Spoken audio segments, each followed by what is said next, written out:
my ex's dad. Yeah.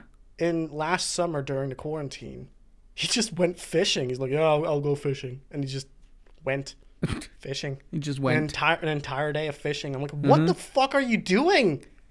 Probably drinking. Maybe even smoking. Who knows? I don't know. Anyway, let's not bash on fishing too much. I'm not bashing them. I'm just trying to understand them. I don't get it. I mean, a lot of people probably say, like, why do you fucking enjoy video games? Like, what do? You just sit in front of your desk all day. Yeah, I know. Leave me be. It's kind of the same thing, situation, really. Right? So.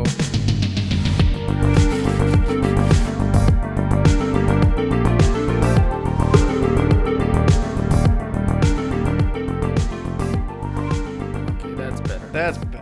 Ladies and gentlemen, welcome back to the Void Podcast, episode 4. Can we talk about this? We've hit 4 episodes, which means we've been doing this for a month and a half. Oh, yeah. Congratulations us. We made it to episode 4. Now it's just, going all the way. Yeah. I want to thank you guys for reaching out to us, even though a lot of people, no one really commented on the YouTube video itself of last episode, which was, something I figured as much because private information. But a lot of people did reach out to me personally and talking about how they were feeling, and I felt like I was being a diary for the past 2 weeks for a lot of people. I don't know how you've experienced the past 2 weeks of the podcast. Not really the same as you, I think. Right. I had a couple people reach out, and not necessarily because they listened to the podcast, I think, but it was just indirectly people just seeming to find the same topic to me in this 2 weeks, which I thought was interesting. Yeah. I want to thank you for that. And we also had the comment of someone in the Discord, I think it was Amy, who said to me, like, you know how hard it is to find your podcast on Spotify? I'm like, yeah. Yeah, I have searched for it as well. And the only way I could find it was if you type in the Void Vinny. Yes, then or you Martin. Find it. Or Martin. Because the podcast is labeled with both our names. Yeah, and there's a lot of podcasts named The Void. Which we knew. Well, which I knew when I first started, coming up with the whole idea. But The Void is still a concept I still love about the whole podcast feel. So we're going to keep the name The Void. So, yes, the podcast is really hard to find. The best way you can help us by making it more accessible is by sharing this with a friend. So if you consider the topics of today, yesterday, whatever, find it interesting. Just send it to someone. Send it to someone. This is cool. Listen. Get the Spotify link, get the YouTube link, and just send it to a friend. That's the best way you can help us. We don't really need a big audience because we're just doing this mostly for ourselves. But if you want to help us get known better and become the best Void podcast of them all. Yeah. Well, it's always nice to have appreciation. So. Exactly. And which we have been getting every single week with every single episode. So we're very happy with that. Very happy with that. Thanks, everyone. Today, we wanted to expand a little bit with my entire intro. Jesus. Today, we wanted to expand a little bit on last topic, which was it's okay not to be okay. And we know that it's not, it's not a bad thing to be not okay. Words. But today, we want to expand upon that a little bit in a light way. Which is the 16 personality test. Yeah. You're going to be taking the test today. I'm going to be taking the test. I've already done it multiple times, and I always come at the same exact ending. So I know exactly who I am. Yeah. A lot of the time when I struggle, I look up what I'm going through, and I try to find things that resemble me in that certain situation, and they really help me self-reflect on things and become better as a human being. So it really can be beneficial. Yeah. Yeah, beneficial, right? Yeah, beneficial. Yeah, beneficial. That was the right That's word. A word. Wow, I'm using words. Look at me.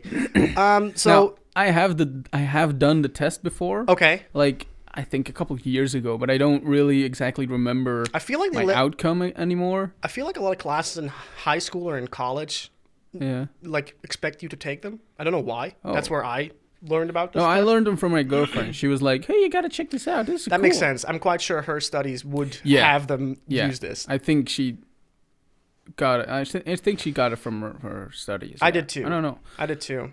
The way they describe themselves is with a quote that I found on their website because I wanted to explain what the 16 personality test is because there's probably people out there who have no fucking clue what we're talking about. They say, take our personality test and get a freakishly accurate description of who you are and why you do things the way you do. Which is literally what the website is. I love the fact that they add freakishly accurate. Yeah, because they know they're right. And the funny thing is, I know some people who consider this test bullshit, but they're always in the same category. So that's in itself accurate for being inaccurate. Might be. which blown my mind, right? So today, we're going to see if you take the test, we're going to be spot on. I actually put all the questions in the document, and they're around about 80 questions. So we're going to be here quite a little while. Yeah, I'm going to try and breeze through a couple of the questions. Yes. So if we have something interesting to say, we will talk about them. But if you want to get along with the quest with us, I'm going to give the laptop to Maarten. Yeah. Gimme. So if you want to follow along, I'm going to open up the thing on my phone as well, so I can kind of follow along if need be. The test should be open, so you should already be on the first question. I'm already starting. But if you want to do the test, it is 16personalities.com. You can just take the test. It is a more agree, disagree type of quiz you do. And then you have a bunch of questions that you can answer. And at the end of the quiz, you will be grouped into 4 categories. And in each category, they have a subcategory, which is more specific to your personality type. Yeah. Which is kind of interesting. So, I expect that you can, talk about the questions if you have something interesting to say about them. Because have you already filled them in? A couple? I'm doing a couple.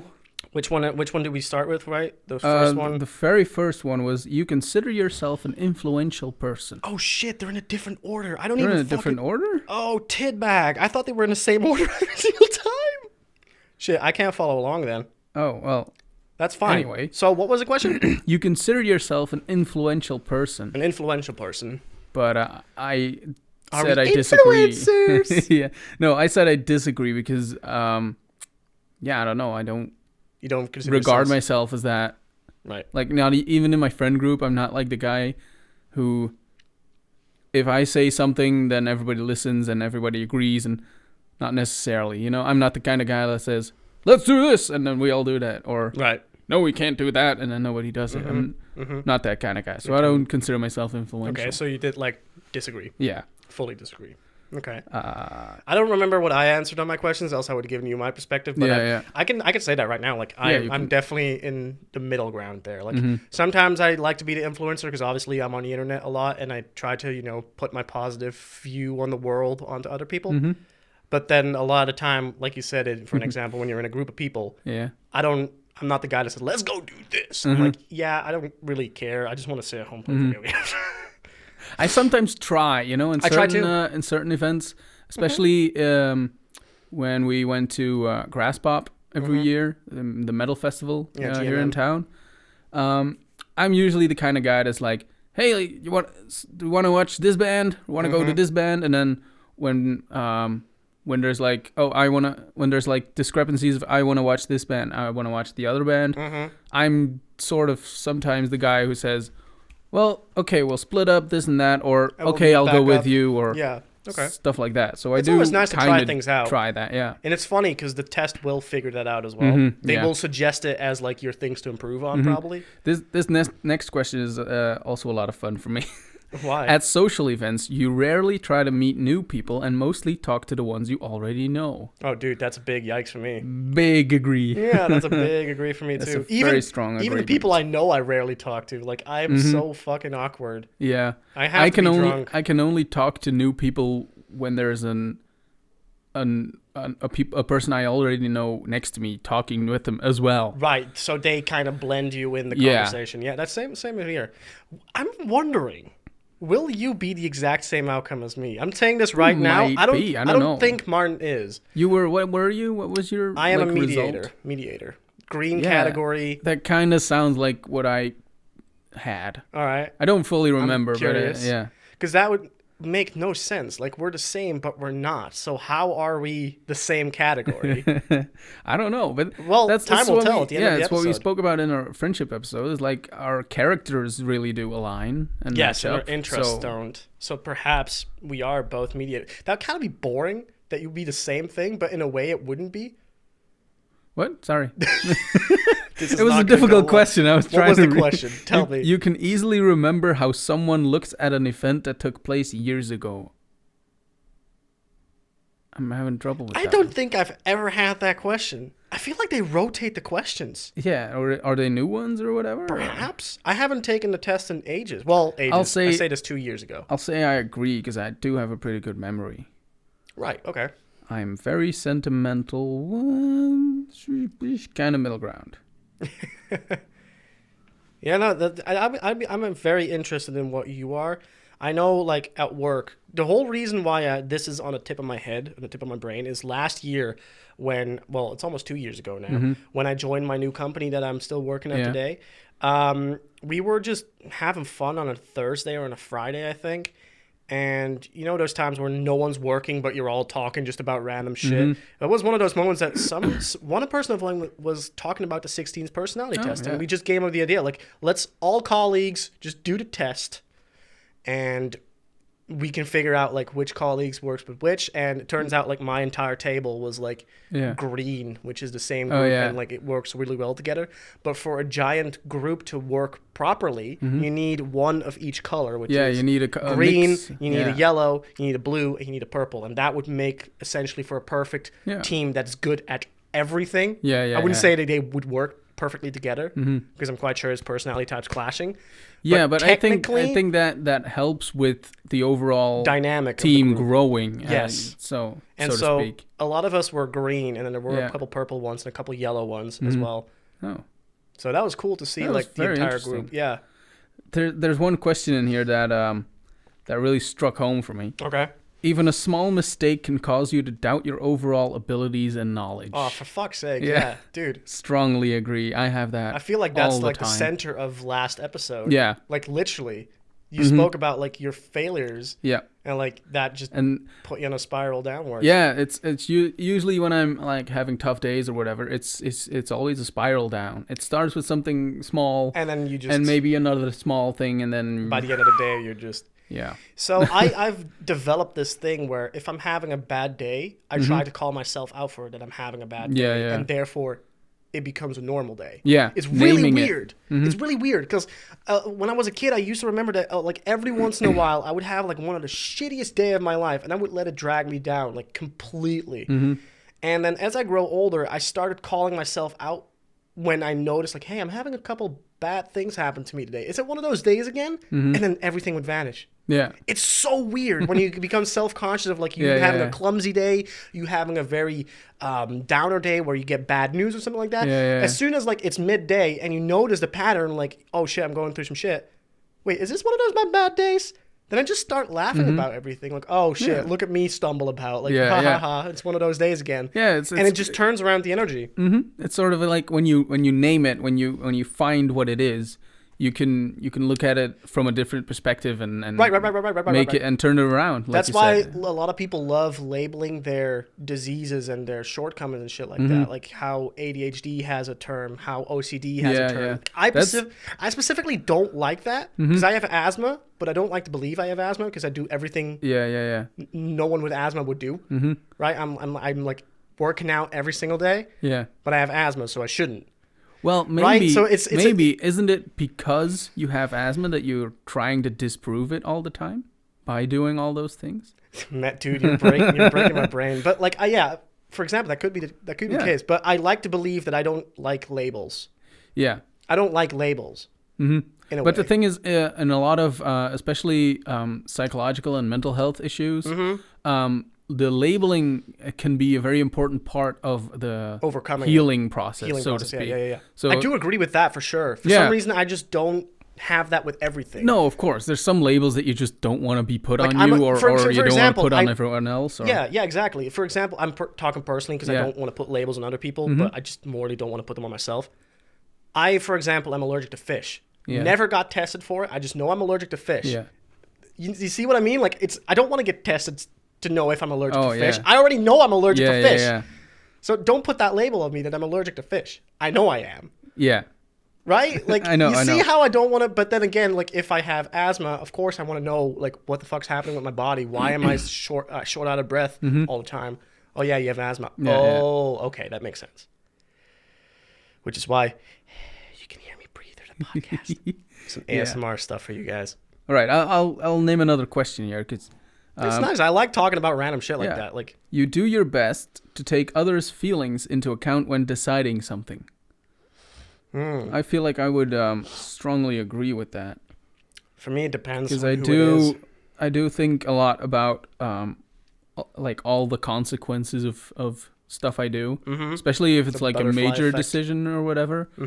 that's a part of me overthinking again, as always.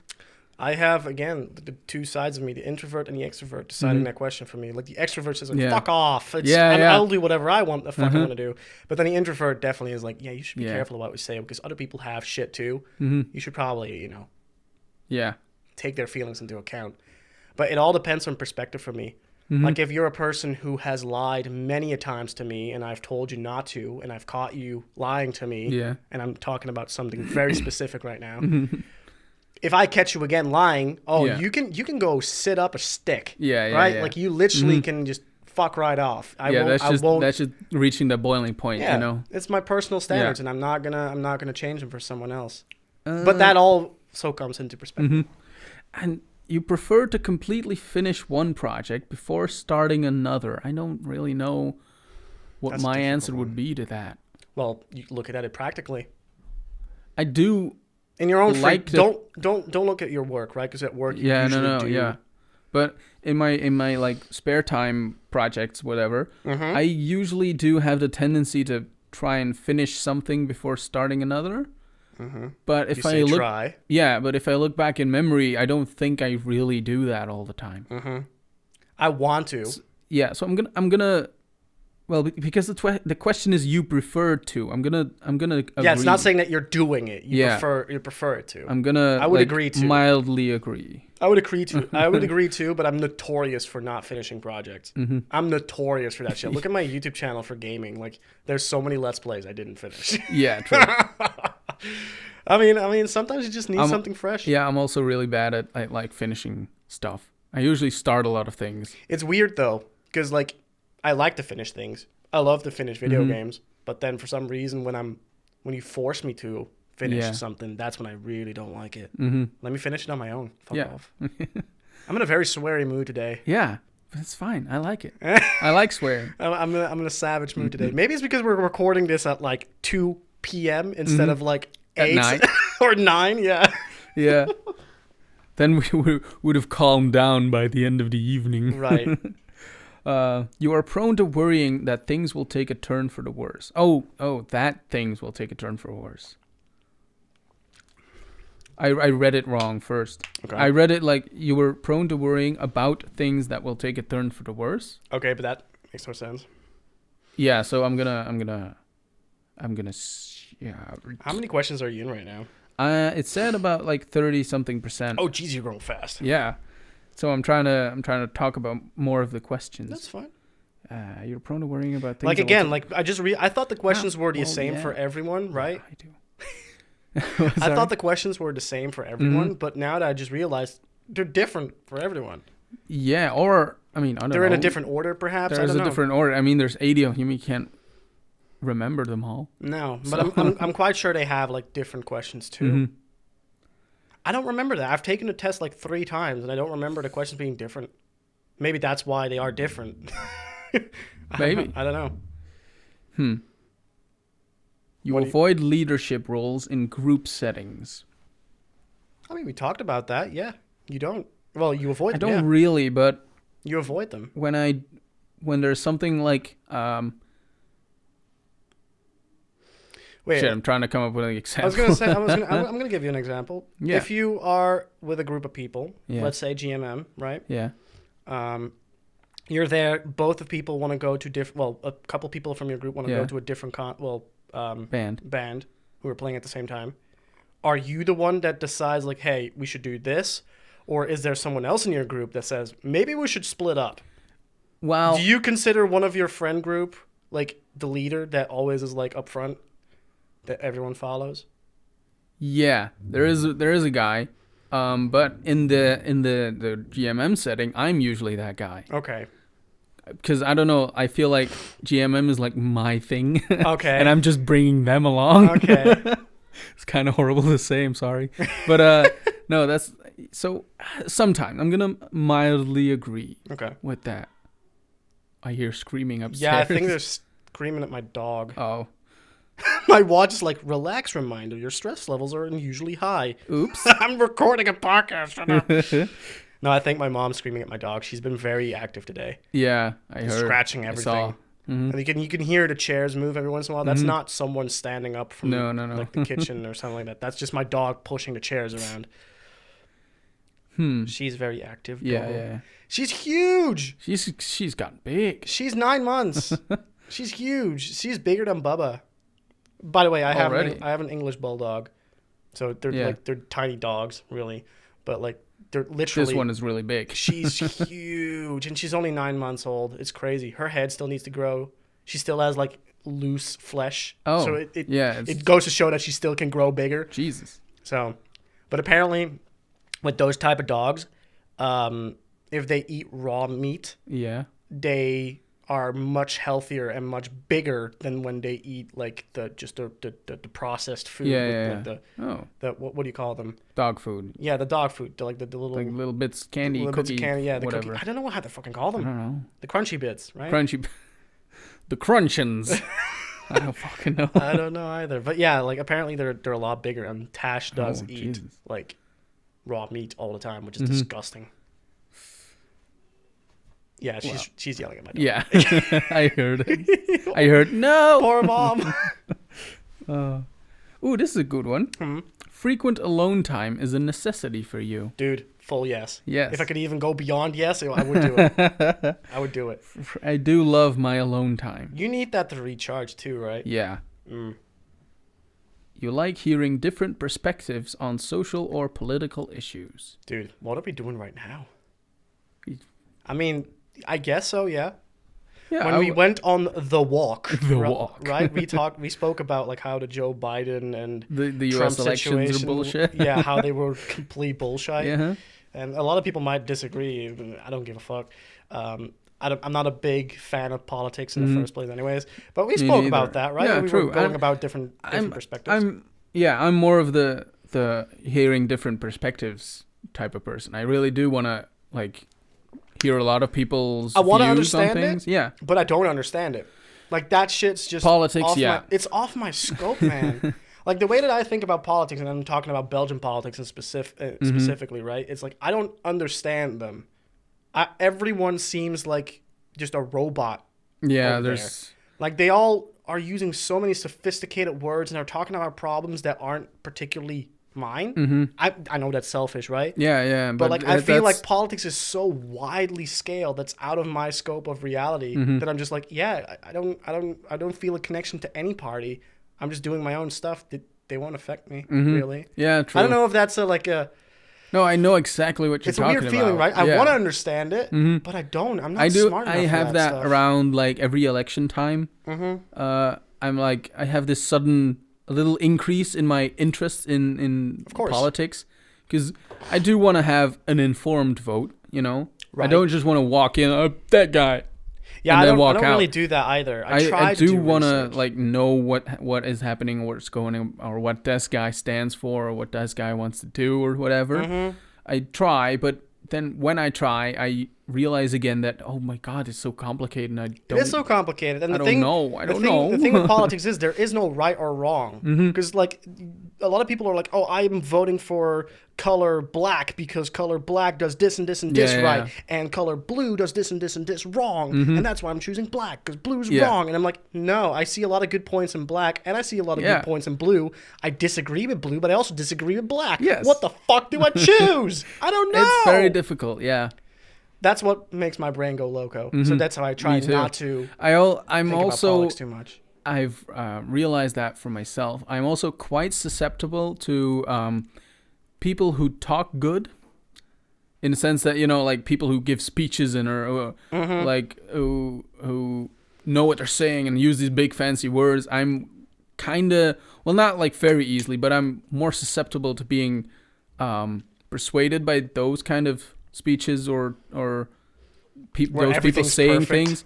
But then I have a friend of mine who studied politics, like social and politics studies.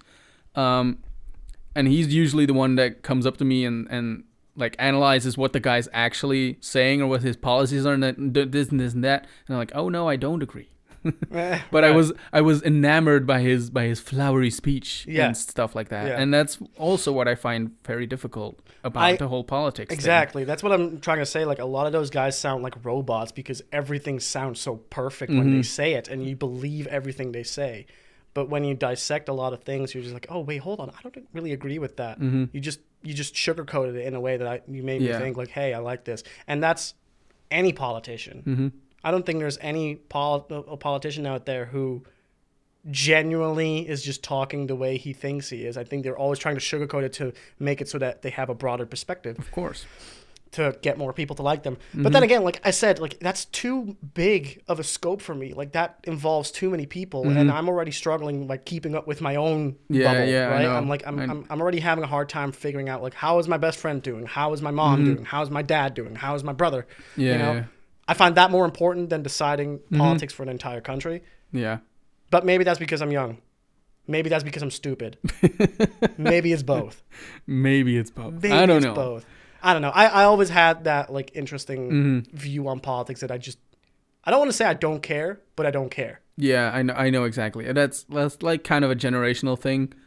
Is it? Yeah, I do believe that most of the youth, whether it was like 20 years ago or now or in 30 years from now, the youth, like teenagers and early 20s, will always be a little disinterested in politics, I think. I think they're just so heavily involved, though. Like, when you look at, like, Anuna or whatever the fuck they're called, or Greta, like... Some are, but I think the general, like, youth, young people are, like... Meh. Disinterested, okay. But those people who are interested have just such a huge voice on Twitter that it just makes it seem like the entire generation is more interested. Yeah, that's an interesting view on it. I don't know. Could be very wrong about this. I don't know. But anyway, this is a really tough question. Which one? Your emotions control you more than you control them. Oh, I know exactly what I need to say on that.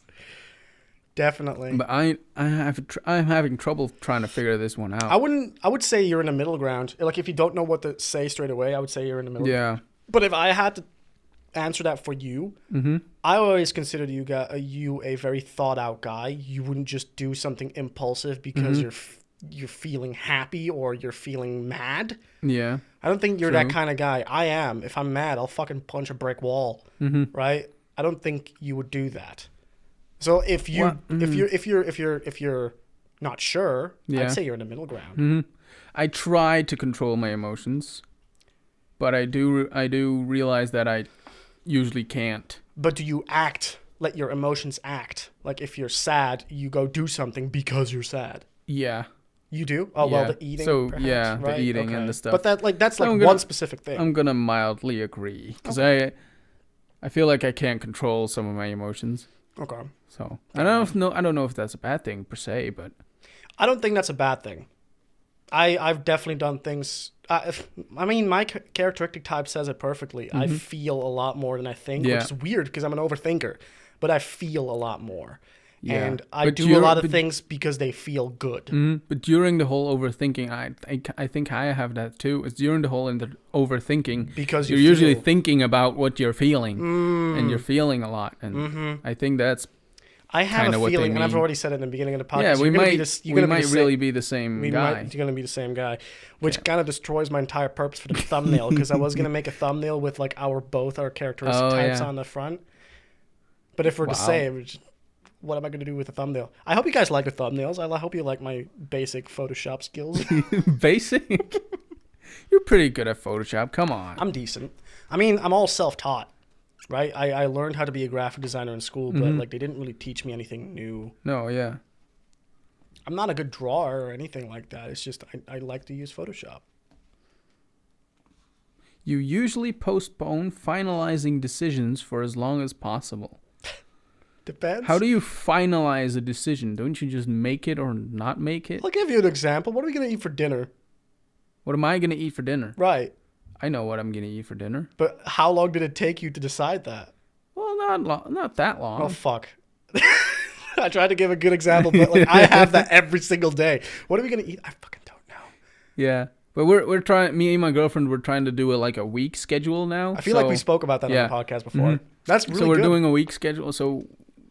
So I already know what we're gonna eat today because we like set up the schedule beforehand. Right. But because I'm an overthinker. I'm gonna slightly agree. Okay. With that. I'm really curious if like there's other people out there. You rarely second guess the choices that you have made. Wow. Disagree. God damn. Yeah. I'm very curious what other people will get and if they believe. Have you guys done the podcast? Well, the podcast, wow. Have you guys done the personality test? And did you think it was accurate? I'm very curious in that. Yeah. Because I personally, like I said in the beginning of the podcast, I find it interesting when I'm struggling with something, for example, at work, and I'm frustrated about something. I go to my weakness tab and check if any of those weaknesses align with the problem I'm having. And then usually that's the case. And then I can find like helpful advice or what? Yeah, just read that sentence again, like how I need to take on that problem, and it just helps me out. Because the results are free, but you can have like a paid premium account where like they will send you articles and shit like that when new stuff comes out about your personality type and shit. Oh, nice. I don't have it. Maybe I should. But I find it very interesting to go back to that document all the time. True. No, I do. I remember when I first took the test a couple of years ago, I do remember reading the results and being like, I don't know, being like taken aback for a couple of minutes, like someone realizes who I am. Like, holy shit, this hits me, right? You know, stuff like that. Okay. So I do believe it's very accurate. Might have changed by now. Who knows? That's what I'm kind of very interested in. I know a friend of mine. I don't think it will. I know a friend of mine is going through a tough patch, and he redid the test, and he's a different type of person now. Oh. Kind of crazy how you can change, but that's a cool thing about it. Like you're supposed to change. You're supposed to improve. Yeah. But I think like if you're the same type as me, which is mediator, those are such specific type because they're only like 4% of the entire population that you just don't change. You just stay mediator and you just have to deal with what you are. You have to deal with that shit. Deal with it. Oh, this is a good one. You rarely feel insecure. I feel insecure all the time. Dude, if I go superhero, I don't feel insecure, but I rarely feel confident, dude, in stuff I do. I can't explain it why sometimes I'm confident as heck. Again, it's that extrovert in me. Yeah. I don't know. But like rarely feel confident. Like the other day, right, guys? I'm going to have to sketch you guys a view. I had to go take out photos for Maarten and his friend who are doing, I don't know if it's technically the right term, but fencing, right? Well, it's not fencing. It's sword fighting, but like... Saber fighting. Military saber fighting. Okay, that's the better term for it. There you go. Yeah, I couldn't find it. Saber fighting makes sense. Saber, but I think of saber cat, and then I think about Skyrim, and then my brain goes really fast when it comes to those kind of games. Anyways, I had to go take pictures there, and when I saw you spar, right, you came across as confident. Some of the pictures I have from you where you like fucking putting the saber in someone's eye. Yeah. It's like, dude, well, that requires some confidence to like stand there and fight. True. Which is a side of you I haven't seen at all. And it gave me like the kind of feelings. Really? Because I mean, you've been to my fights before. Yeah. And so you've been on that spectrum where you see me fight, but this time it was like I'm taking pictures of my friend fighting. Yeah. It was exciting. Oh, nice. It's like, yeah, I guess in that scenario, to me, you felt confident. Well, I wasn't. I'm usually... Because confidence is, a lot of the time, confidence is something that is reflected to other people. It's not something you feel, right? Well, yeah, because for example, during sparring with our club, I usually feel very... unsure of what I'm doing, or if I'm doing good things or not, or if I'm anticipating an attack. Bork, bork, bork. God damn, dog. What is she doing? She's freaking out. I'm quite sure just my dad just came home or something like that. Yeah, it might be. Someone comes in and she gets very excited. Loses it. I can't wait for the day that we've got our proper podcast studio and not have to be above the below the kitchen. Yeah, below the kitchen. The thing is, like, for some reason, you never hear this thing when I'm not recording. But as soon as I press record, smells. Everyone just goes nuts. That's they fine. Smell. Though. I don't think anyone minds it. I think I mind it more than anything else. Yeah, probably. Might be that people don't really hear that, and us talking about it makes them hear it. Maybe. I don't know. I think you only hear this when you're wearing headsets. That might be a thing. Mm-hmm. In your social circle, you are often the one who contacts your friends and initiates activities. I am not. Let's see it in our... Who is that in our friendship? Who initiates? Because us too. Yeah, I was gonna say, like, in our friendship, who does this? Because I don't consider myself the initiator, but then again, I think I am. Yeah. How does this work? I think we sometimes are both. Right? Because I feel like a lot of the time I'm just a dude that doesn't reach out. Yeah. But then again, I feel that as well. Right. But then sometimes we do reach out. I think it's more of a thing like, shit, I haven't heard Maarten in 4 months. Maybe I should text him. Yeah. No, but I remember, like, when we were kids, I was usually the one who sent you a text like, can I come over?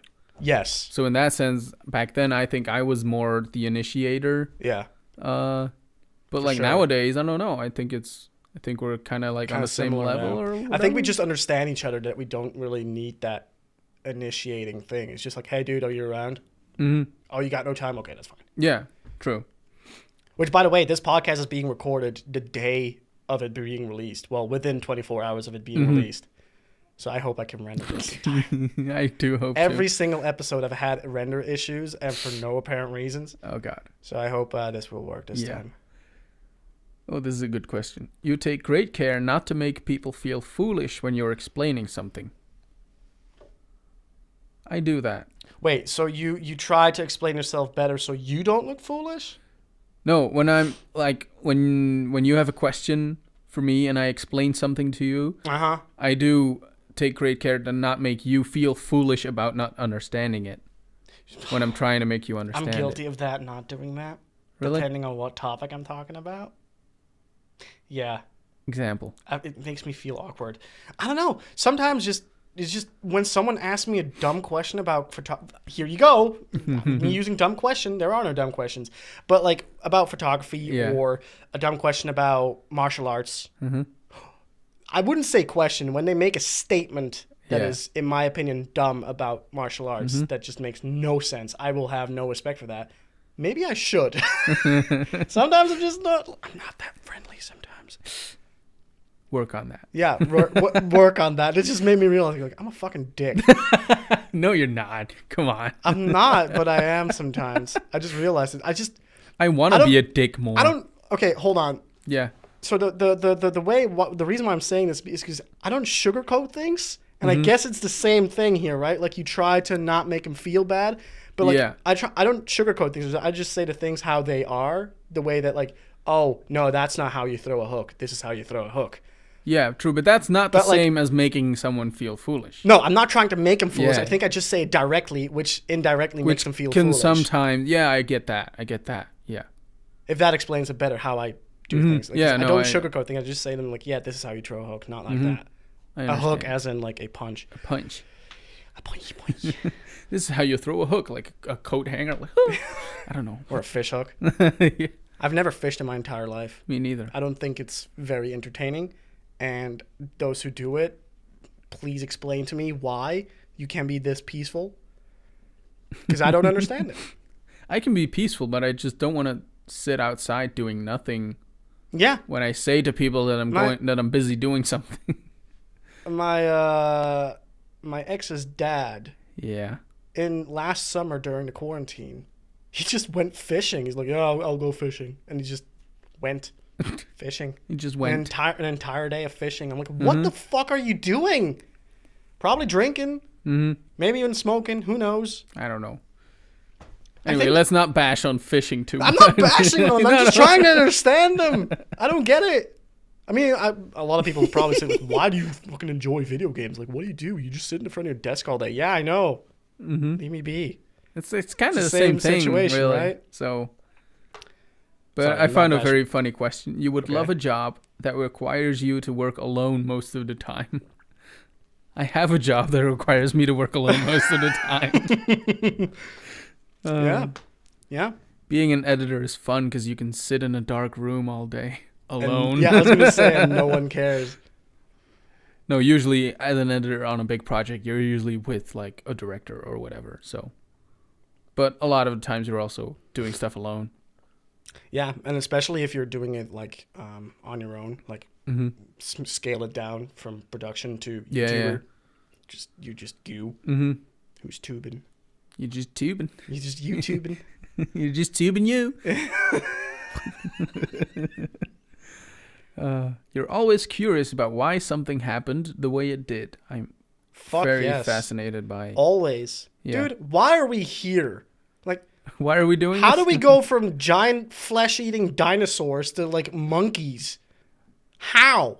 Oh, you're talking about evolution? Dude, everything in life just makes me go crazy. Yeah, I don't understand a bit of it. Like, whether it's God creating us or... aliens spewing out something on this earth and that caused a fish to grow legs. Are you saying that the Earth's life evolved from an alien's jizz stain? What else do you think the meteor was? No. The giant meteor was just some giant alien's fucking dingus juice. Dingus juice.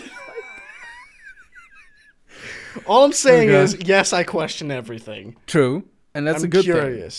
I'm curious as hell. You complete things methodically without skipping over any steps. Very much so. I'm a man of the... I will read a cooking recipe. I will read it like 1,000,000 times before I start doing it, and I will keep reading it 1,000,000 times when I'm cooking it. Yeah, I'm like that too. For example, if I had to take a train to, like, I don't know, the sea, right? Let's go to a trip to the sea, to the beach. The train's not that hard. It's just, like, you have to probably switch, like, once to get there. But I would check it constantly. Like, where do I leave? At that exact same time. Shit, we have a delay. I don't know what the fuck when I'm leaving. Yeah. And that's very necessary in this country because the trains suck. Yeah, the train do suck. I absolutely hate it. Do you still take the train? I take the train almost every day to work, and a couple of days ago, they wouldn't let me on. Why? They didn't let me on the train. I don't know. I was waiting in line to get on the train. You know, like the train stops, people get out, and there's a line of people wanting to get in. You know, and I was the last in line. But the people before me were, I don't know, like a little grouped up in the doorway of the train before they went into the actual wagon. You couldn't get on? So I couldn't really get on. But I was clearly standing in front of the door waiting to get on. That was, if you looked at it even from a mile away, you could very clearly see that I was waiting to get on the train. Right. And the fucking door just closes. Wow. And the conductor's all the way at the very end of the train, so I can't... Doing his like little key thing. I can't like yell at him to open it again. Wow, so you just stood there. Yeah, and the train went, and I had to wait for the next one. Wow, it was fucking bullshit. Yeah, Belgian trains are weird. Can you describe the trains to me right now? We're going on a tangent, but we've been going on tangents anyways. This podcast is made of tangents. Right. I'm happy that we're doing like an unscripted kind of podcast. It's fun. Can you explain how trains work for me nowadays? Because like I haven't taken a train in ages, and now with COVID, it's wheels on rails on a track. No, I'm sorry. What? Right? No, but like I haven't taken a train in ages, and now with COVID, I imagine trains had to adjust so much because like I remember taking a train from Antwerp to my town, and it would just be jam packed with people. They can't do that anymore. Nope. That's really the only difference is that it's a lot less crowded, right? Because I think that a lot of people have stopped taking the train. Oh yeah, because of that, because they don't want it to be crowded, because of the whole virus thing. But there's people who need to take the train like you. Yeah. But like, is it the same where like in Western countries they like line up perfectly so people can exit the train and that is not the case. A fucking bunch of crap people who stand right in front of your door when you're trying to get out. Like, bitch, move! Belgian people are so selfish and stuck in the 1980s that they just don't know how to like adjust to new things. I'm really like angry when you look at Western sometimes. countries, like in Japan and shit like that, when there's trains there, they just align so perfectly so people can exit, and by the time everyone's exit, that's when everyone goes in one by one, and not everyone just in a funnel, just like... That's the way you do it. Why not do it? I hate it so much. I remember me and a friend, and I know she's listening to the podcast too, a lot of the times we would be so late for the train, so we would sprint, but we would not get in the first door because we knew people would just bunch in there. So we would like always run to the very front of the train just to get in like calmly. Yeah. Which would result sometimes in us missing our trains. I have a thing where I refuse to run for a train. Oh, dude, why can't I be like that? Because I have this feeling like if I'm late... I'm going to be late in style. No. No, it's just like if I'm late, then okay, I'm going to be late. And if I run to catch a train and I won't catch the train, then I will run for nothing. And it's like, I don't want to fucking run for nothing. I don't want to say it, but that's such a fat guy attitude. I know. I am a fat, horrible fuck. But it's not because of that. It's not because of I don't want to do the physical exercise. Right. It's just I don't want to put in the effort for nothing to happen. I totally understand. I don't know why I'm like that. I'm just panicky like that. I just I want to make the train. I want to get home. I don't want to wait here because else I'm going to go to the Panos and just fucking get myself like a smolski. Smolski. Throwing some Dutch in there. All right, I'm at the end, really. Oh, jeez. I'm sorry. Yeah, I'm sorry I skipped over some questions. No, we've been talking all the time. It's fine. Yeah, I'll pick some out. So our guess was really accurate. Like, we knew we were going to finish the quest quite quickly, and we went on tangents, and we've been going for an hour now, I think. Yeah, that's kind of good. Well, an hour, as in, like, the pre-tangent and then, like, the actual... Let's say, like, 45 minutes, yeah. But anyway, I'll pick some other questions out that I want to talk about. I really like this one. You enjoy, and I want to know what you think about it. You enjoy realistic art with a clear meaning more than abstract art that is open to interpretation.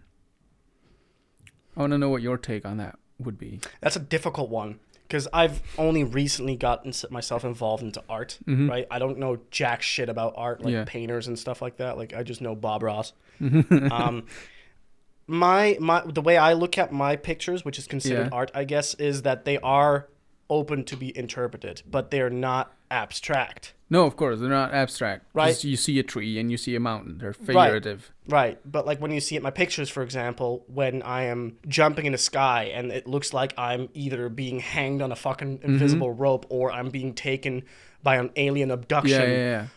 You know, I'm already giving examples. People can interpret it different ways, but that picture is just the picture there. It's not really abstract. It has some abstract vibes to it with the whole floaty thing. Right.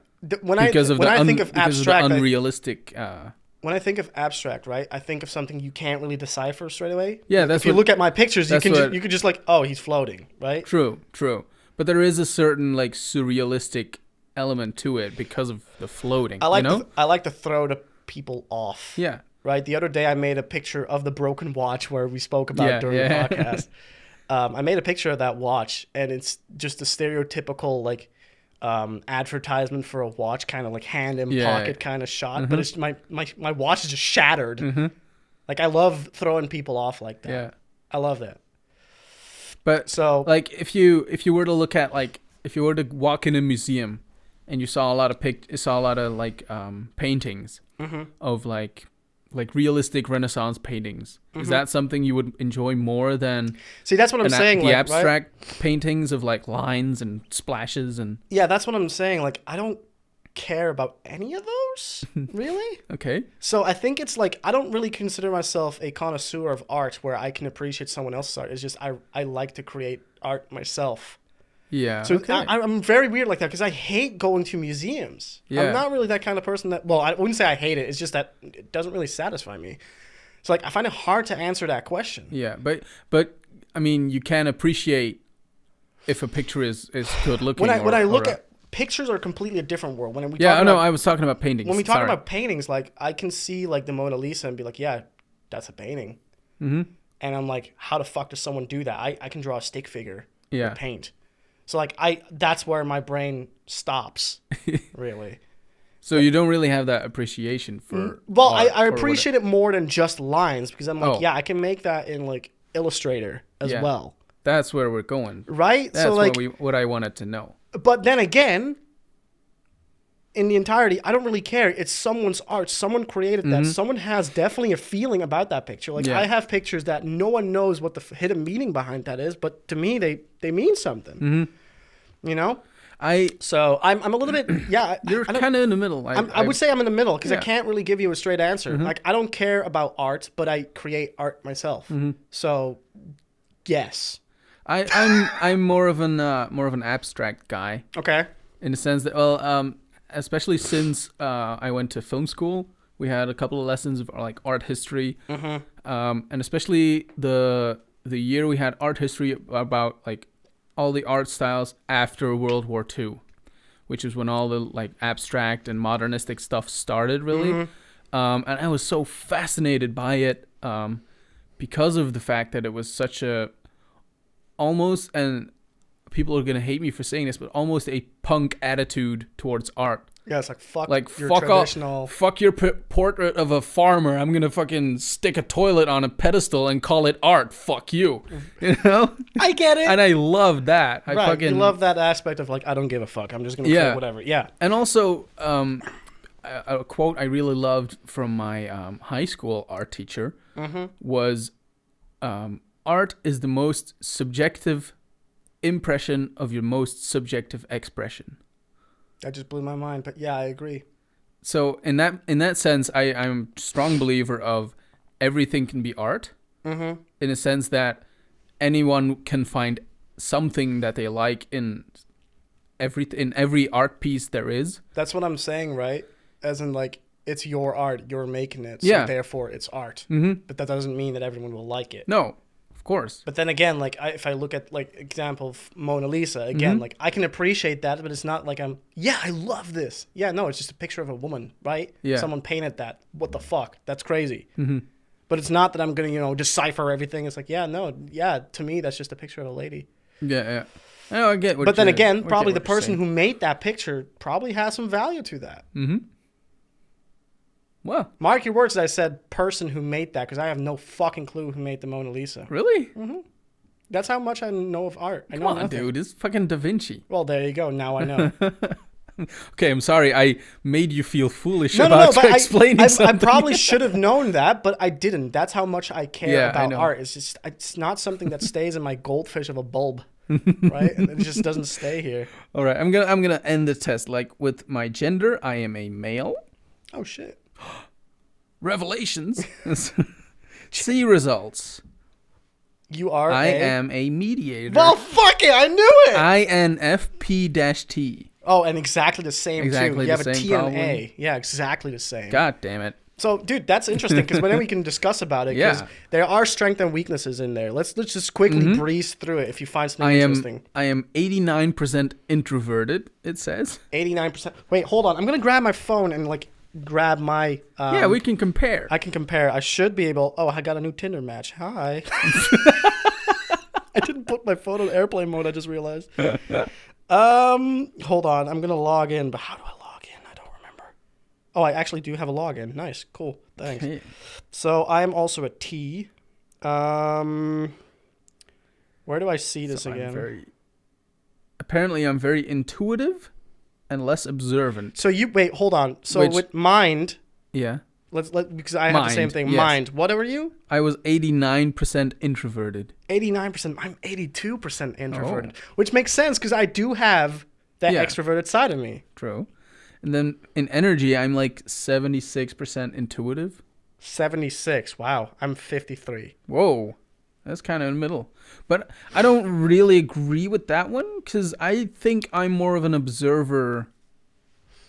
Yeah. Than, well, I don't know. See, the thing is, like, a lot of the times they give you things and you can give you reasonings about why they think you're more intuitive than another thing. And you'll get that when you read through weaknesses and strengths. You'll probably see, like, shit like, oh, shit, I agree with that. Let's go there. Yeah. Start reading. So, wait, you're at the thingy right now. Introduction. Yeah, let's go straight to strengths and weaknesses. Hold on. I'm going to go down. I am very thoughtful, which is true. I'm very generous. Mediators rarely enjoy succeeding at others' expense. In general, people with this personality type want to share the good things in their lives. They value equality, and they want to ensure that every voice and perspective is heard. I do agree with that for myself. Mm-hmm. I can't find the page anymore. For fuck's sake. I am so supposed to be open-minded. I do want to believe that I am. Yes. Although in some ways you're not. In some ways I can be very closed-minded. Where are you right now? Introduction? No, strengths and weaknesses. Strengths and weaknesses, okay. I am a creative, apparently. Yes. Passionate. Which comes through our first episode. Mm-hmm. Creative people. We are, apparently. I'm passionate. When an idea or movement captures mediators' imagination and speaks to their beliefs, they can give their whole heart to it. People with this personality type can be reserved or reticent, but that doesn't diminish their strong feelings for a cause that matches their ideals. The podcast. That is, yeah. No, that is very much me. I am very, when I have I have ideals and norms, and I want to stick to that. And yeah. I don't want to boast a podcast, but I feel like that's what... Yeah, that's the next point. Loyal to their values. Yeah. Loyal, that's, dude, so much for me, too. Doing the right thing isn't always easy, but mediators' far-reaching vision can help them stay the course. When they're doing something meaningful, these personalities can have a sense of purpose or even courage that keeps them true to their values. Dude, literally, I don't like lying. Exactly, yeah. I don't like lying, so when people lie to me multiple times, dude, I will destroy... I will destroy you. Yeah, no, literally, my values are definitely important in anything I do. Yeah, true. More important than other people. Now, to the harsh side, the weaknesses. Yeah, the weaknesses. Some of the weaknesses, I'm like, I don't agree with them, but I can see why they would give us that, right? Yeah.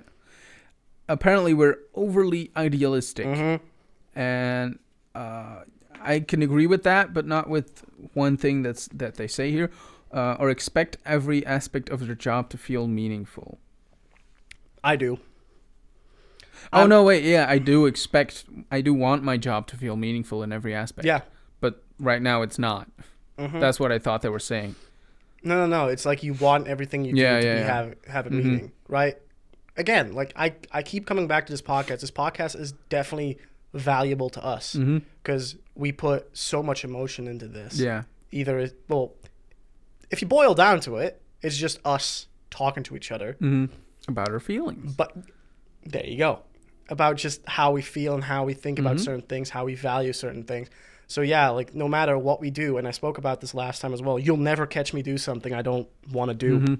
You'll never. Yeah, true. And if you do, good luck with keeping me positive, because I'm going to be grumpy. Yeah. Right? If you catch me doing something I don't like.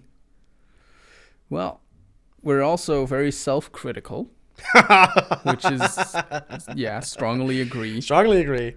When this happens, they may accuse themselves of being selfish or woefully inadequate. I feel like I've said this today. This self-criticism can erode their motivation to get things done, very much so, and their willingness to prioritize the necessary self-care. Yeah. Yeah. Dude, that's a harsh one, right? That's very harsh. Yeah. We've said this multiple times in episodes, this might sound selfish, but I don't believe in politics, right? It's like that. Well, stuff don't like believe that. in politics. Constantly defending yourself. Yeah, it's I don't want to paint us as a bad guy. And you know why that is? That's one of the things that is, I think, also our negative, I think. That we avoid, that we don't like conflict. Yeah, conflict averse. Yeah. We don't like conflict. Nor do you. I really don't like conflict. Neither do I. I will do anything to avoid a discussion on anything. Even just apologizing in advance. Yeah. For something that I might not want to really apologize for because I don't feel like I should. But just to avoid a conflict, I'll sometimes do that. It's weird, though, because we don't have that with each other, I feel. We've always been, straightforward, right? No, yeah. I can't really think of an example. Yeah. I don't think... Either. It's weird. Anyway. But yeah, I don't think we would ever... that's maybe that's why, dude, my mind just got blown. Yeah. Because I know, I always knew that I'm a mediator. But the fact that you are too makes perfect sense why we have never gotten into a fight. Yeah. We're both conflict averse. We're both conflict averse. So if we have something we don't agree with, we just talk about them. Yeah. In a way that people would understand it. Dude, that just blew my mind. Yeah. Wow. See, so the test, if you haven't done the test already, can show you that I just realized I'm completely not centered in frame. Oh, shit. Well, guess I'm behind the logo right now. No, I'm not. But no, you're not. And also, you can reframe. But there was one thing on here that... I'm getting like one of those tics that I don't When I first read it, I was like, no, I don't agree. But when I read it some more, I do agree. Impractical. When something captures the mediator's imagination, they can become so consumed by it that they neglect practical matters. Some people with this personality type even neglect eating or sleeping as they pursue their passion. Other mediators can become so enamored with an idea that they're afraid to act on it because they might not do it perfectly. Oh, dude, that last thing I very much agree with, but so also the whole even neglect eating or sleeping. Like we talked about last time with my... my rough patch when I was in college. I did neglect personal hygiene in a sense. Yeah. I rarely brushed my teeth. You said that. Yeah. I like went weeks without brushing my teeth and stuff like that. And then, I didn't go to sleep on time. I just stayed up till 4. So yeah, that's very... I do... Weird, right? You get so caught accurate, up. You get so caught up with things. I have that last one a lot where like I want to do so much, but none of it if it's not going to be perfect. Yeah, I want to do it good. Look at my Instagram. Like I consistently remove pictures. I consistently self-doubt my pictures because I just want to do it perfect, and they're never perfect. Yeah, true. That's I also really have that with like that's mostly the reason I don't act on some of the ideas I sometimes get. You know what you talked about in the whole creativity episode. I let my ideas mold, like you said, because I have an idea, I want to do it, but I want to do it good, and I want to do it right, and I'm scared of not doing it right, and so I just won't do it. We need to learn to gain that perspective of like, in order to get good, you need to do good, right? Like you just need to just do it, and eventually you'll get good. True. Like there's no barber shop that's like hella fucking great without ever cutting hair. There is no tattoo artist without having to tattoo millions of people's before he's actually really good. There isn't a Gordon Ramsay that was a hella great chef from the get-go. No, he had to learn that as well. Yeah. So like, we need to realize that more. And I'm a victim of that too. Yeah. Where in order to become the best photographer I can be, in order to become the best editor/writer you can be, you have to do it more. True. And by the way, it's been like a month now, a month and a half since we've talked about this. We both have been doing our resolutions. Really, it wasn't really a resolution. It just happened to be on New Year's. But like, I've been painting. They're right behind you. Yeah, the paintings. I mean, they look kind of good. They look kind of good, right? Like I haven't tried it like at all. Dude, for your first 2 paintings, those look good. Those look really good. I have to thank Bob Ross for that. But with you as well, you said that on our run the other day. I have done some writing with a friend of mine. Which is really good. We've like kind of made each other write. Yeah. And then giving each other like comments. It's really fun. It is. I'm glad you're just picking up your stuff because now is the moment to do it, right? We're all just stuck in here. I even started doing YouTube again, like gaming videos. Like, why? I thought I quit. Have the fucking time. Yeah, I thought I quit. I thought I didn't enjoy it anymore, and now I'm just making Harry Potter Minecraft videos. Yeah. Like, why are you doing this? Yeah, because it seems fun, and I'm bored. There's a great one here on as well. Difficult to get to know. Oh, yes. I have that as well. Mediators are private, reserved, and sometimes self-conscious. This can make them somewhat difficult to really get to know. Their need for personal space can contribute to the guilt they feel for not giving more of themselves to those they care about. Which is weird because I do. I feel like I sometimes overshare. But it's when I overshare, I lose people, and therefore it doesn't seem like they knew me at all. Oh, yeah. See that? Yeah. Right? When I get comfortable with someone, I will open up really much. Yeah, sometimes too much, and sometimes in a way that I can't really explain. And maybe I explain it wrong. For example, with my ex, I just got really open about how I felt and frustrated about things. But like in my mind, I was like, I'm okay. I'm just a little bit frustrated. Yeah. And she saw it like, this guy's fucking depressed. Yeah. Right? That's how she saw it. Or I think at least. Right, but that's weird, right? Oh. I get this a lot when a lot of people, I don't know how about you, but like I went through middle school thinking a lot of people thought I went from a nerdy kid that was calm and not saying anything to the guy who fought at school, he's a fighter, to the guy that he's fucking awkward. Like he can't talk to people. Yeah, I know. I can't talk to people. I'm really awkward like that. I'm just an introvert. Yeah. So like all these people had these like ideas of who I was, and no one really knew who I was until they like met me at the gym and then saw me in my neutral field where I'm confident me. Yeah. So I get it. Yeah. It seems like people hardly get to know me, and I don't know if you have like the same experiences in that where like I've said before that I have difficulty making friends. Yeah. In the sense that, and I think it has to do with this, in the sense that people don't get to know me rather quickly, so they might not show more of themselves as well. So that's why I have trouble connecting. Right. With new people or something. You don't open up, so therefore people don't know you, and they don't open up, so you don't open up. I think it's kind of that, like a cycle. Yeah. I feel like with me, it's just like I portray something to the world, which is not me, but just me in a random mood. Yeah. And then they just grab onto that and like, that guy's this. Okay. Let's go to the friendships tab. Dude. This should be interesting. Yes.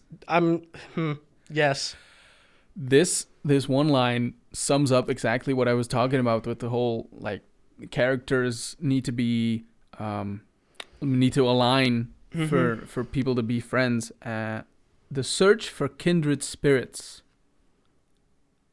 I love that phrase. The search for kindred spirits. Yeah. That you're in looking for potential friends, mediators may find themselves drawn to people who remind them of themselves.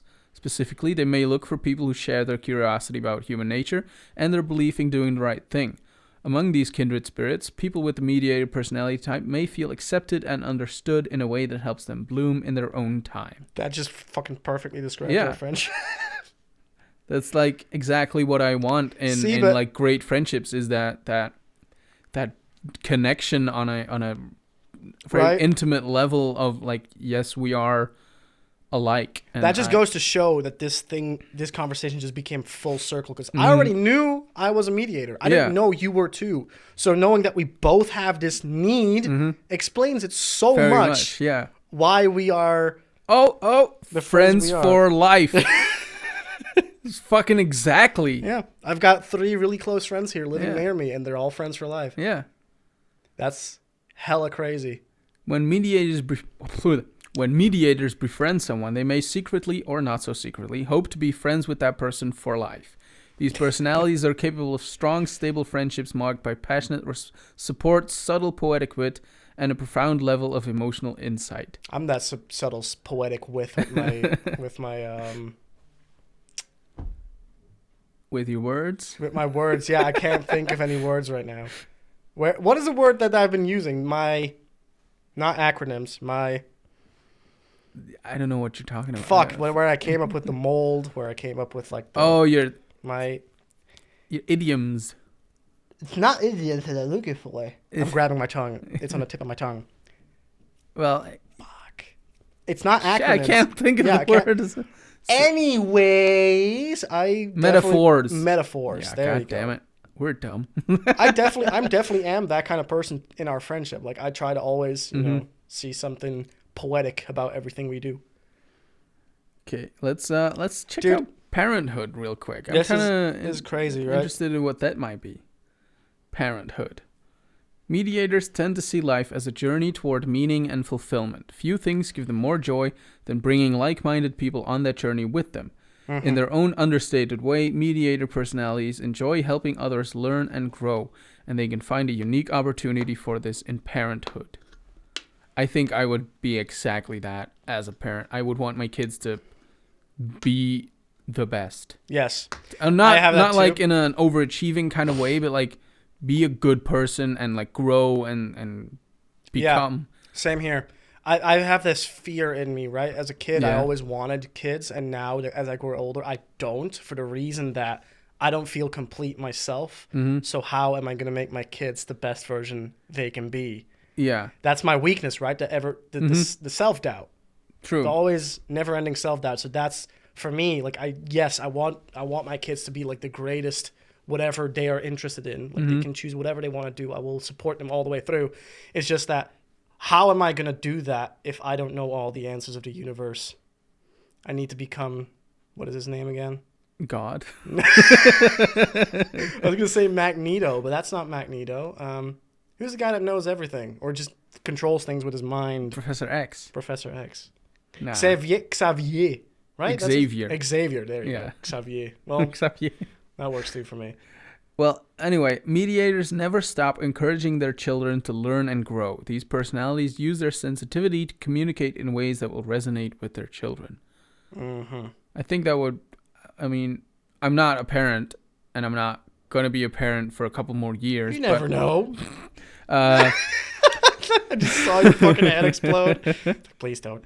You never know, man. You never know. No, I would, I think I would like being a parent for, like this line. They want to teach key values to their children, including honesty, compassion, and the importance of caring for others. Yeah.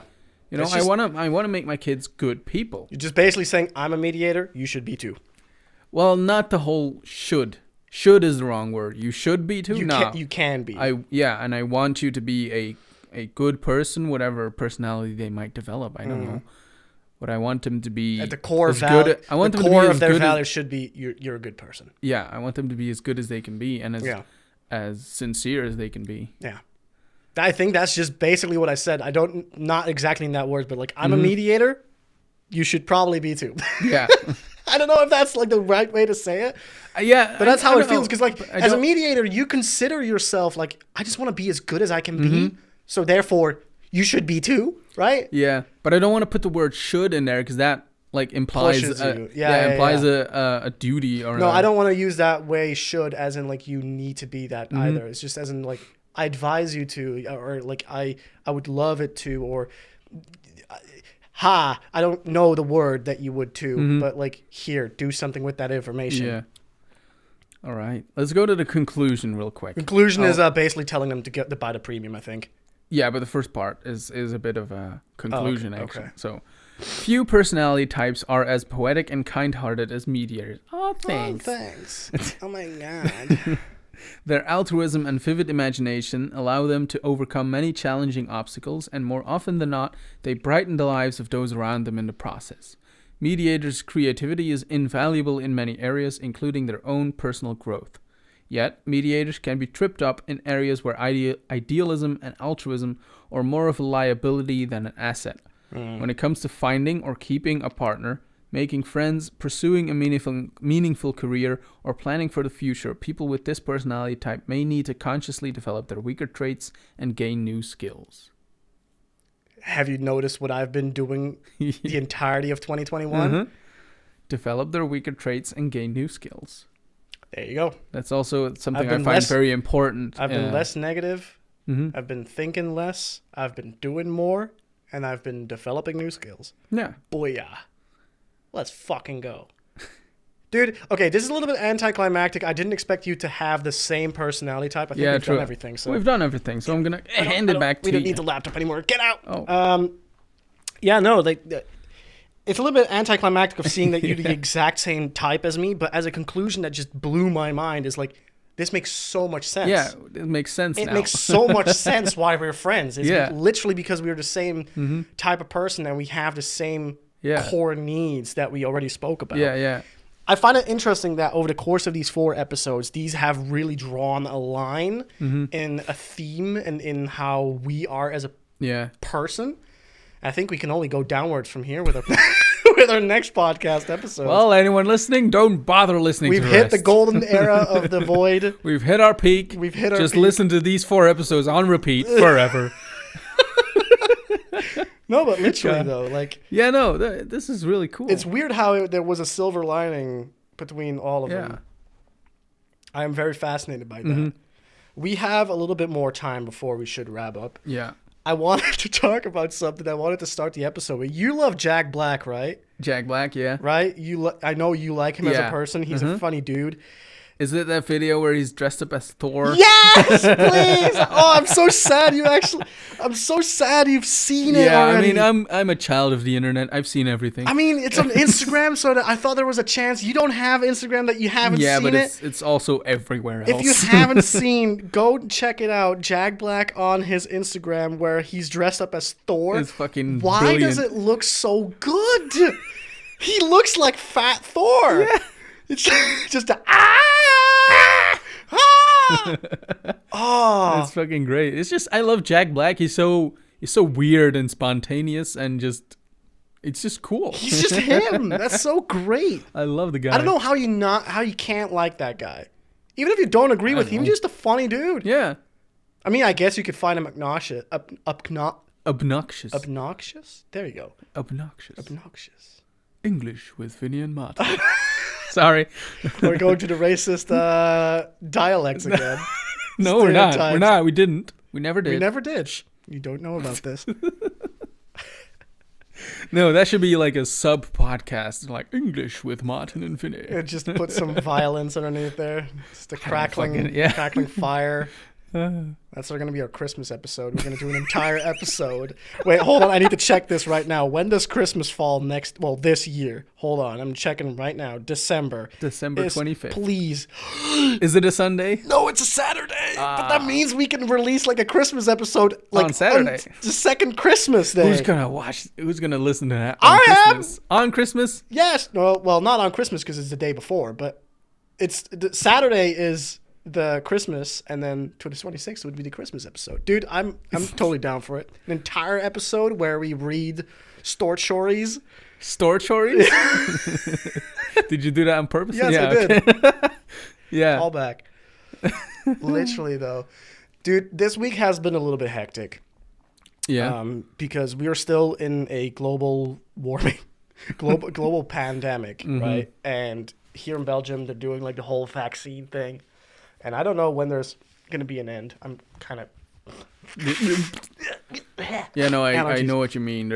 It's the lack of perspective that... There is no perspective at the moment, right? Down. Yeah, and I've noticed a lot with my colleagues, with people around me, that people are really letting themselves hang. Mm-hmm. I've really noticed that in these past 2 weeks.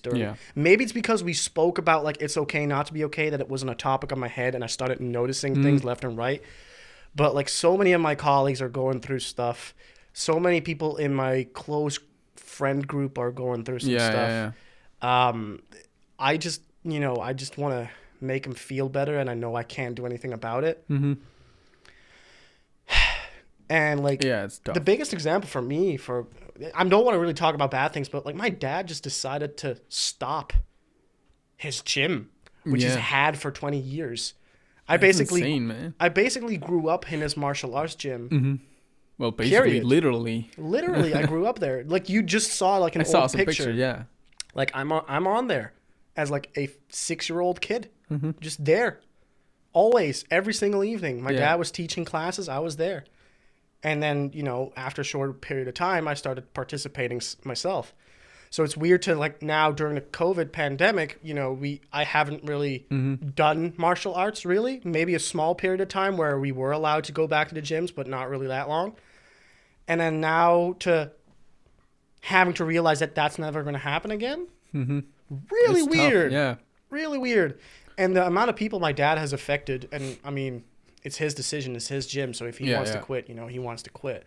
But the amount of people who have just basically just fell from this news, like holy fucking shit. Yeah, it was very sudden, So. You texted me. I had a lot of old people a lot of like old friends, old people that I used to know, reach out to me like, "Are you okay?" Like even I started like tearing up when I read that message, and I don't even fucking come to your gym.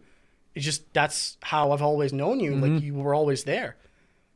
It's crazy. It's the amount of messages I've gotten. That was absolutely nuts, and that's probably what I translated into. Like a lot of people reached out to me and spoke about their stories and how they're dealing with shit. And it just makes me realize, like, fuck, man, I'm going through some stuff, but so is everyone, man. Everybody's going through stuff, man. I just hope that we gain perspective soon. Yeah. Well, we're kind of getting there with the start of the vaccinations, but now Now there's a whole bunch of bullshit about there's not being enough vaccinations and blah, blah, blah. I'm really not following that along. Me neither, but I don't listen to the radio just because it's so depressive. Mm-hmm. Yeah. Point is, one day we might all get vaccinated, and hopefully life will return to kind of normal. That's the only thing I hope for. Whether it's with or without the vaccine, we're gonna have to face the facts that COVID's not going. Because I know there's people out there who like, oh, the vaccine's here, everything's over. Like, no, COVID's here to stay. Yeah. It's just we have to learn how to deal with it, just the way we deal with the flu and the measles or fucking polio. Yep. And shit like that. And the pox and shit like that. Like, we have to just find a way to deal with it. And it's just this 2020, 2021, maybe 2022 is just going to be years of adjustment. Mm-hmm. And I've said this to many people. Like, I don't think I've ever been this happy, even though in times where you really shouldn't be happy. But I've just self-reflected on a lot of things, and I've just decided to just not stress as much. And I know it's like a very alpha thing to say, like, don't stress that much. But I literally I'm just telling myself, like, don't stress this much. Yeah. Don't stress this much. Dude, if you have a job, do your job. If you have a hobby, do your hobby. Self-reflect on what's important. And learn a new skill. You got the time. Why not? True. Why not? Why not? Let's end it there. Why not? Exactly. Let's end it there. It's a great question to shout into the void. Shout into the void. Why the fuck not? Why the fuck not? Dude, thank you so much for listening, guys. I really do appreciate you guys leaving all the nice comments. The fact that you are reaching out to us really gives me joy. Thanks, everyone. And just, getting to talk to you every once in a while, it's just so much fun. Like, I feel like we haven't had this much contact with each other since, like, we were in middle school. True. We would meet up constantly. There's been definitely, like, a little bit of a dip in the way that we used to meet up. I'm happy that this is back because it brings me joy every single time. Me too. Damn. All right. Well, next time in a void... What are you going to talk about? We're going to talk about something lighthearted for a while. And I know a lot of people might not like this. We're going to talk about video games. Yeah, because that's a large part of our friendship consists out of video games. Very large part. And a large part of why I'm on the internet in the first place is because of video games. So we're going to talk about our favorite video games and like when we started and shit like that. Stories like that. So it's going to be cool. It's going to be a little bit of a lighthearted episode. Yeah. I think people should definitely reply on this episode. Like, hey, did you like the non-scripted episode? Because this was not scripted at all. Yeah, no. We only knew we were going to do the test and then talk about that. But it's a fun experiment, right? The other days we always knew what we wanted to say, and now we just didn't. And I think we did good, man. We're getting better. Right now, we're just like on the wave, and we're just surfing along. We're just surfing along. Just standing on the board, keeping our balance. Waiting to crash on the beach. Like I said, we've hit the golden age. Anyways, I think we're going to call it here. Yeah, okay. All right. That's a good idea. Nice talking to you, Thanks, everyone. Yep. Did you hear that? That was so That was a lot of... Okay, so I'm probably going to cut that out because I don't want people to die when they hear that. But, like, I've been getting electricity shocks every single time I stand up today. And it's something to do with the cord that connects my headset. And so every single time I stand up, I get shocked in the face. Basically reminding me that I'm alive. Which is a good thing, right? I'm alive!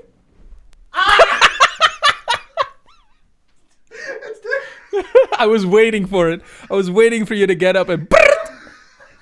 Oh, I love this shit.